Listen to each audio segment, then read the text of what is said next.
Hi అండి, అందరు ఎలా ఉన్నారు? బాగున్నారా? అందరూ బాగుండాలని నేనైతే మనస్ఫూర్తిగా కోరుకుంటున్నానండి. ఈరోజు నేనైతే బీరకాయ పచ్చడి చేస్తున్నాను. దానికోసం అయితే బీరకాయలను కట్ చేసి పక్కన పెట్టుకోండి. అలాగే స్టవ్ ఆన్ చేసుకొని ఒక ప్యాన్ పెట్టుకోండి. ప్యాన్ అయితే హీట్ అయిందండి. ఇప్పుడు ఇందులో కొద్దిగా నూనె వేసుకుందాము. ఒక స్పూన్ నూనె వేసుకోండి. నూనె అయితే హీట్ అయిందండి. ఇప్పుడు ఇందులో కొద్దిగా ధనియాలు వేసుకోండి. అలాగే కొద్దిగా మినప్పప్పు వేసుకోండి. కొద్దిగా శనగపప్పు వేసుకోండి. ఇందులో పచ్చిమిర్చి వేసుకోండి. ఒక 15 వేసుకుంటున్నానండి నేనైతే పావు కిలో బీరకాయలకు. ఒకసారి అయితే కలుపుకున్నాను వీటిని. పచ్చిమిర్చి బాగా ఫ్రై చేసుకోండి. కొద్దిగా కరివేపాకు వేసుకోండి, బాగుంటుందండి బీరకాయ చట్నీలో కరివేపాకు అయితే.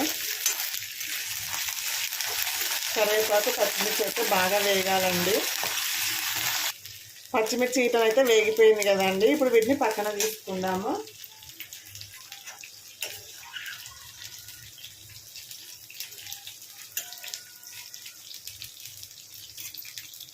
చూడండి, పచ్చిమిర్చి వేగించినాక ఇందులోనైతే ఆయిల్ ఉంది కదా, మీకు లేకపోతే ఇంకొంచెం వేసుకోండి. ఇప్పుడైతే బీరకాయ ముక్కలు వేసుకొని ఫ్రై చేసుకుందాము. దీంట్లో కొద్దిగా పసుపు వేసుకోండి, పావు టీ స్పూన్ వేసుకోండి. దీనికి మూత పెట్టి ఒక 5 మినిట్స్ మగ్గనివ్వండి. బీరకాయ ఆయిల్లో మూత పెడితే దీంట్లో వాటర్ ఊరుతాయి కాబట్టి వాటర్లో మగ్గిపోతుందండి. చూడండి, పచ్చిమిర్చి గోలిచ్చినాం కదా, దీంట్లో కొద్దిగా జీలకర్ర వేసుకోండి. అలాగే తగినంత సాల్ట్ వేసుకోండి.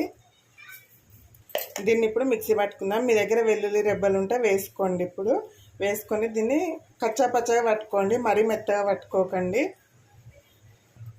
చూడండి, ఈ మాదిరిగానైతే మిక్సీకి వేసుకోండి. చూడండి, బీరకాయ ముక్కల నుంచి అయితే వాటర్ బయటికి వెళ్ళినాయి కదా.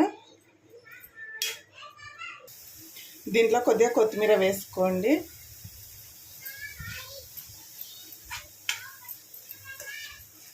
చాలా బాగుంటుందండి. వేడి వేడి రైస్లో కొద్దిగా నెయ్యి వేసుకొని తింటున్నైతే దోశలోకి ఇట్లా చాలా బాగుంటుంది. తప్పకుండా ఒకసారి ట్రై చేయండి.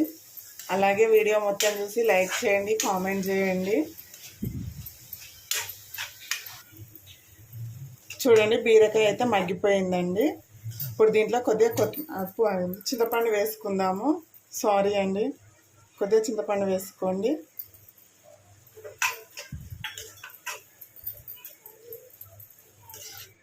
స్టవ్ ఆఫ్ చేసుకుందామండి. చల్లారినాక మిక్సీకి వేసుకుందాం దీన్ని. చూడండి, బీరకాయలు అయితే చల్లారిపోయినాయి కదా. ఇప్పుడు మిక్సీ జార్లోకి వేసుకుందాము. కచ్చా పచ్చగా పట్టుకోండి, మరీ మెత్తగా పట్టుకోకండి. అచ్చం రోట్లో నూరుకున్నట్టే ఉంటుందండి.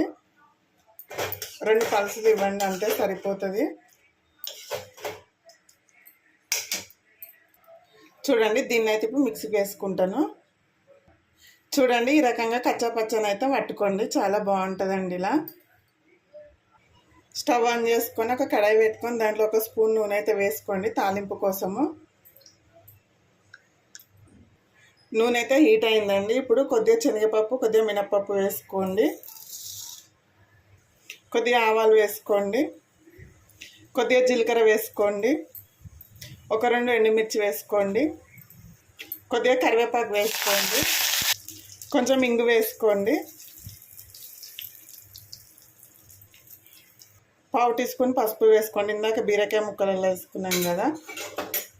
ఇప్పుడు మనం మిక్సీ పట్టుకున్న బీరకాయ చట్నీని వేసుకుందామండి దీంట్లో.